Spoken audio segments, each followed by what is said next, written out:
Welcome to Urdu کہانی collection. آج کی میری یہ ویڈیو دو دلوں کی محبت کی ایک خوبصورت داستان ہے۔ کہانی شروع کرتے ہیں، لیکن اس سے پہلے اگر آپ نے چینل کو سبسکرائب نہیں کیا تو چینل کو سبسکرائب کریں اور کہانی ختم ہونے پر کامنٹ سیکشن میں اپنی رائے کا اظہار ضرور کریں۔ رات کے 2 بجے کا وقت تھا۔ میرے شوہر میرے برابر میں گہری نیند سو رہے تھے اور ساتھ ہی ہمارا 5 سالہ بیٹا بھی۔ باہر بہت تیز بارش ہو رہی تھی۔ آج موسم بہت خراب تھا، طوفانی بارش ہو رہی تھی۔ میرے شوہر اور بیٹا دونوں گہری نیند سو رہے تھے۔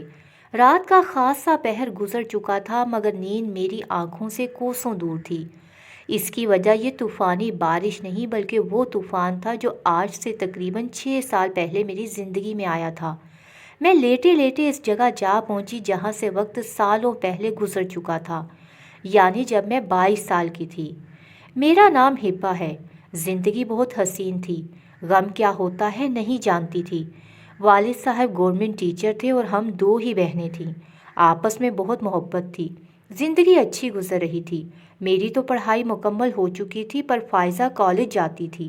میں گھر کے کاموں میں امی کا ہاتھ بٹاتی تھی۔ ایک دن امی پڑوس گئی ہوئی تھیں۔ 2 بج رہے تھے۔ فائزہ کے کالج سے آنے کا وقت ہو گیا تھا اور میں باورچی خانے میں کھانا بنانے میں مصروف تھی۔ مجھے فکر ہو رہی تھی کیونکہ آج فائزہ کالج سے لیٹ ہو گئی تھی۔ اتنے میں دستک ہوئی۔ میں نے دروازہ کھولا تو سامنے ایک نہایت ہی خوش شکل نوجوان کھڑا تھا۔ اس نے چشمہ اتارا۔ اس کی آنکھیں کالی تھیں۔ نہ جانے ان کالی آنکھوں میں ایسی کیا بات تھی جو یوں ایک ہی پل میں مجھے اس کی طرف کھینچ رہی تھی۔ نہ جانے یہ کون سا جذبہ تھا جو پل بھر میں ہم 2 اجنبیوں کو یوں لگا جیسے ہم ایک دوسرے کو صدیوں سے جانتے ہیں۔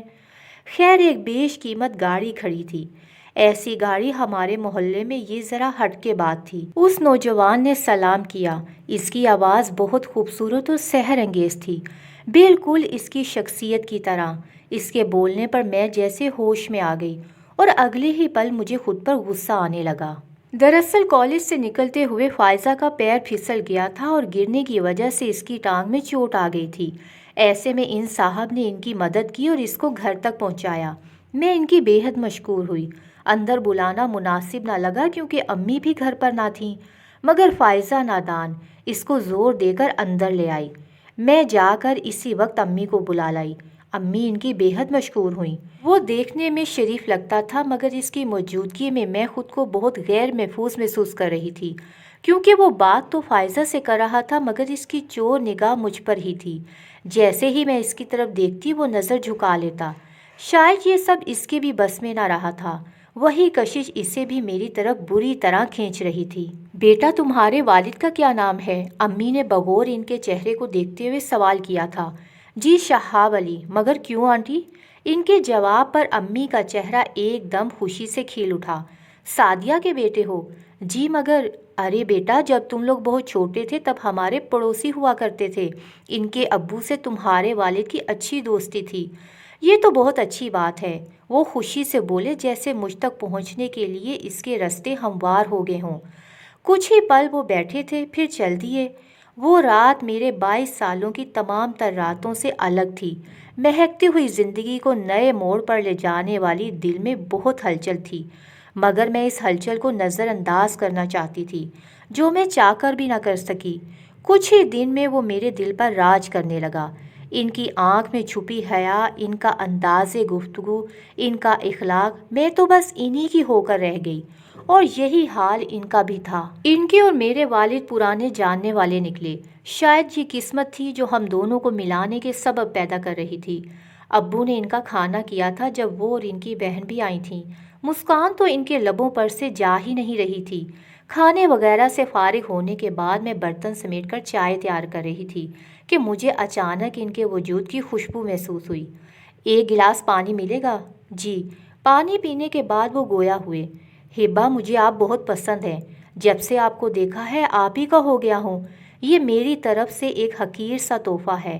اگر آپ بھی مجھے پسند کرتی ہیں تو اس کو پہن کر باہر آ جائیں، اگر نہیں پہنی تو بھی آپ کی مرضی، میں سمجھ جاؤں گا۔ یہ بول کر وہ ایک انگوٹھی وہاں رکھ کر چلے گئے۔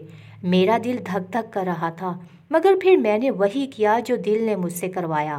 میں نے شاہ زیب کی محبت کی یہ نشانی اپنی انگلی میں پہن لی۔